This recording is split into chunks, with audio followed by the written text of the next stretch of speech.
श्री महाप्रज्ञ गुरवे नमः।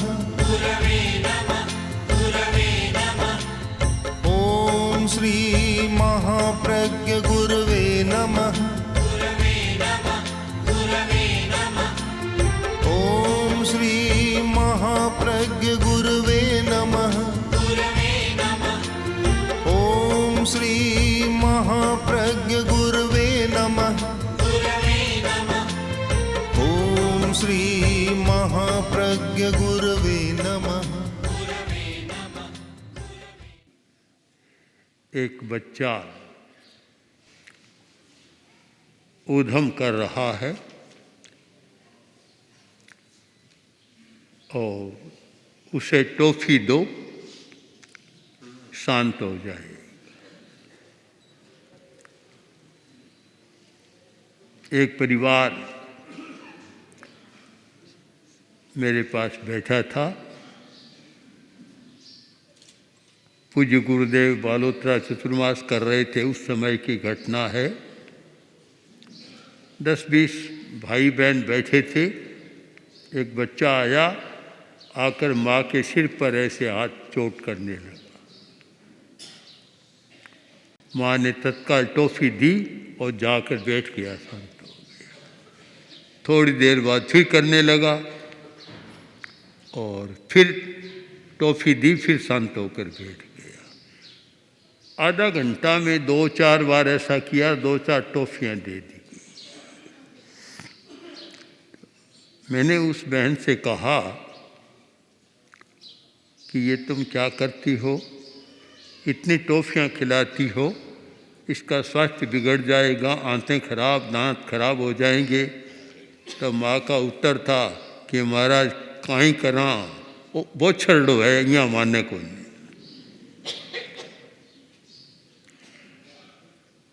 इस निष्कर्ष पर हम पहुँचे कि आदमी इंद्रिय चेतना के स्तर पर जीता है और उसे प्रियता अधिक आकृष्ट करती है। प्रिय मिल जाए तो बहुत राजी होता है और प्रिय न मिले, प्रियता न हो तो नाराज हो जाता है। इस प्रियता की चेतना ने मनुष्य के चरित्र को भी विकृत बनाया है। भारतीय साहित्य में 2 शब्द बहुत प्राचीन काल से चल रहे हैं, प्रिय और हित, प्रेय और श्रेय। प्रिय और हित। एक परिपक्व चेतना वाला व्यक्ति वह प्रियता को महत्व नहीं देता, वह हित को महत्व देता है कि हित है या नहीं है। मिठाई खाने में बहुत अच्छी लगती है, प्रिय है। या जिसको नमकीन अच्छा लगता है तो यह कचौड़ी, पकोड़ा, समोसा खाने में बहुत अच्छा लगता है, पर हित नहीं है। आज इस प्रियता की चेतना ने व्यक्ति को, समाज को बीमार बनाया है, शरीर को भी बीमार बनाया है, मन को भी बीमार बनाया है और भावनाओं को भी बीमार बनाया है। अणुव्रत का एक प्रयत्न है कि व्यक्ति में हित की चेतना जागे। प्रियता की चेतना रहेगी क्योंकि इंद्रिय की चेतना जब तक काम करती है, प्रियता की चेतना रहेगी, पर उसमें हित की चेतना जागे। यानी प्रियता से आगे आध्यात्मिक चेतना जागे, भावात्मक चेतना जागे और शुद्ध भाव रहे। प्रियता आदमी में है और छोटा बच्चा, उसमें भी प्रियता है, हित की चेतना नहीं होती। एक छोटे बच्चे में प्रियता की चेतना हो तो आश्चर्य की बात नहीं, किंतु एक बड़ा आदमी बन जाए और उसमें भी हित की चेतना न जागे तो आश्चर्य की बात है। छोटे बच्चे में तो होती है। छोटा बच्चा जाने लगा तो दादा के पास आया, आकर बोला कि दादाजी आपके दांत कहाँ है? तो भाई अभी तो कहीं दूर रखा हुआ है, ठीक करने दिया है, दांत बांधे हुए थे, अभी मेरे पास नहीं है।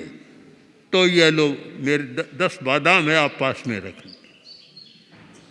आप आज समझ गए कि अगर दांत है तो दादाजी खा जाएंगे, मुझे नहीं मिलेगा। अभी दांत नहीं है तो दादाजी को बादाम देता है।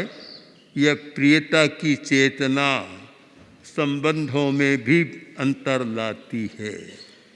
आदमी यह देखता है कि कहीं मेरी प्रियता में कोई त्रुटि न आए, हित की बात नहीं सोचता।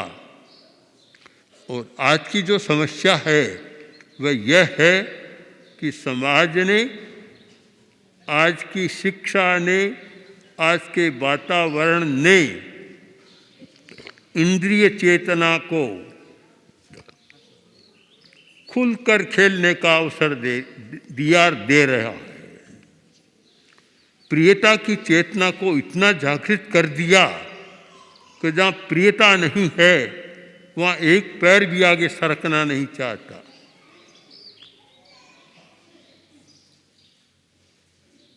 हम कैसे अणुव्रत का काम करें, सोचना है कि जब तक प्रियता की चेतना को हित की चेतना में न बदल सके और उस चेतना को जागृत न कर सके कि ये प्रिय है पर इससे तुम्हारा भविष्य अच्छा नहीं होगा, वर्तमान भी अच्छा नहीं होगा। आचार्य भिक्षु ने शील के नवबाड़ में एक बहुत सुंदर बात लिखी है कि एक व्यक्ति ने बहुत खाया, अब इतना खा लिया तो खाने के बाद वायु बनती है, अफारा आया, आंतें फटने लग गई। भोजन का नियम है कि आधा खाना चाहिए, जितनी भूख है आधा खाना चाहिए और आधा, एक हिस्सा वायु के लिए, एक हिस्सा पानी के लिए छोड़ देना चाहिए। पर खाने वाले कहते हैं डटकर खा लिया, तब बेचारी वायु कहाँ जाएगी? फिर अफारा आता है, पेट फटने लगता है। पेट फटने लग गया तो वैद्य को, डॉक्टर को बुलाया और डॉक्टर ने देखा, पूछा कि बोलो क्या बीमारी है? कि पेट फट रहा है। तो उसने कहा कि तूने ज़्यादा खाया? कि नहीं, खाया उससे नहीं है, पता नहीं है, तो ऐसी कोई हवा लग गई, ये सीधा उत्तर होता है, बस खाया उससे नहीं है। आचार्य भिक्षु ने लिखा कि वह अपनी प्रियता की बुराई को छिपाना चाहता है और बहानाबाजी करता है, बहाना करता है कि ऐसा ही हो गया। बहुत सारी हमारी समस्याएं ये प्रियता की अति के कारण होती है। हम कैसे प्रियता की चेतना को मध्यम बनाएं और उसके साथ हित की चेतना को जागृत करें। जब हित की चेतना जागती है तो आदमी सोचता है, हर आचार व्यवहार करेगा तो सोचेगा कि इसमें मेरा हित है या नहीं है, अच्छा तो लगता है करने में, हित है या नहीं है। ब्रेक करना अच्छा तो लगता है, पर आखिर हित होगा या नहीं होगा।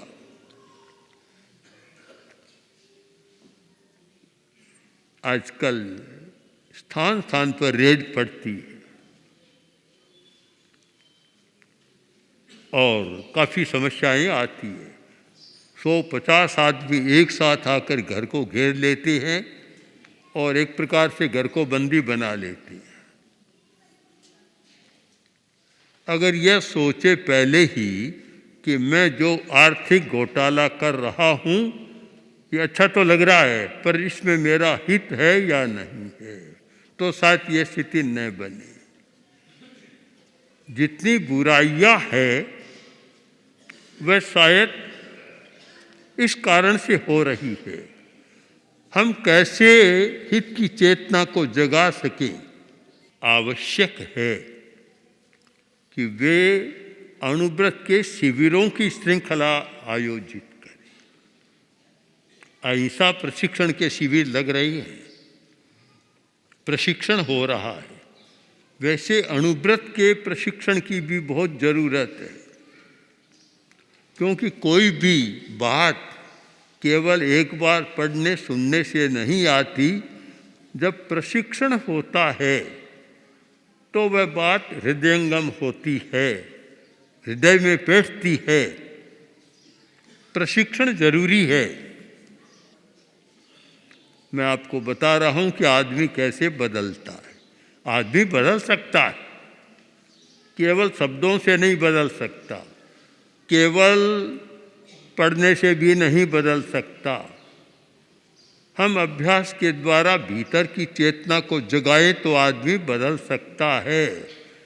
शारीरिक दृष्टि से भी बदल सकता है और मानसिक दृष्टि से भी बदल सकता है।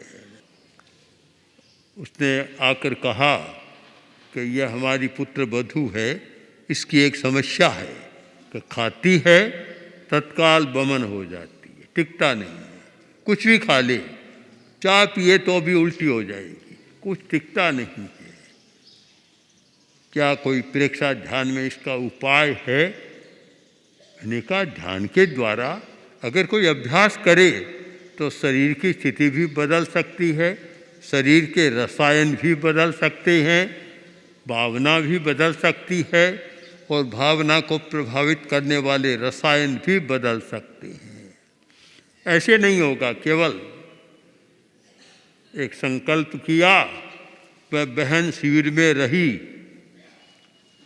और कुछ दिनों में इतना परिवर्तन आया कि उसके बाद तो सब कुछ खाने लग गई, उल्टी सारी बंद हो गई। यह एक शारीरिक परिवर्तन की बात है। मैं इसलिए बता रहा हूं कि परिवर्तन हो सकता है। दूसरी बात,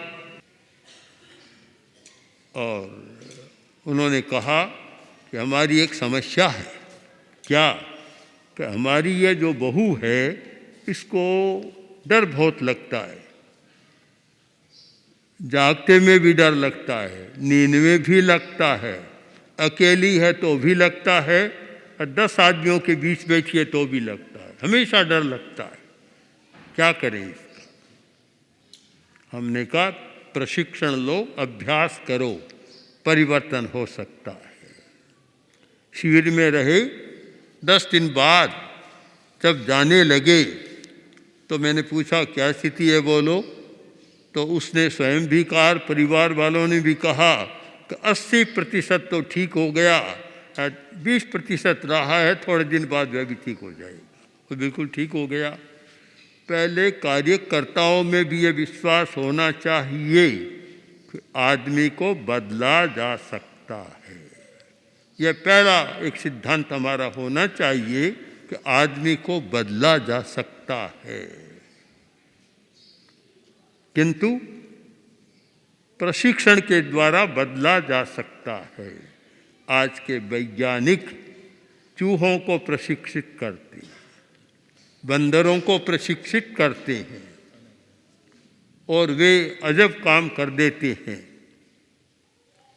तो भला आदमी को प्रशिक्षित क्यों नहीं किया जा सकता? जो दूसरों को, पशुओं को प्रशिक्षित करने वाला आदमी है, उसे प्रशिक्षित क्यों नहीं किया जा सकता? हो सकता है। इस दिशा में हमारा एक सघन प्रयत्न चले और उसके लिए प्रशिक्षण हो। प्रशिक्षण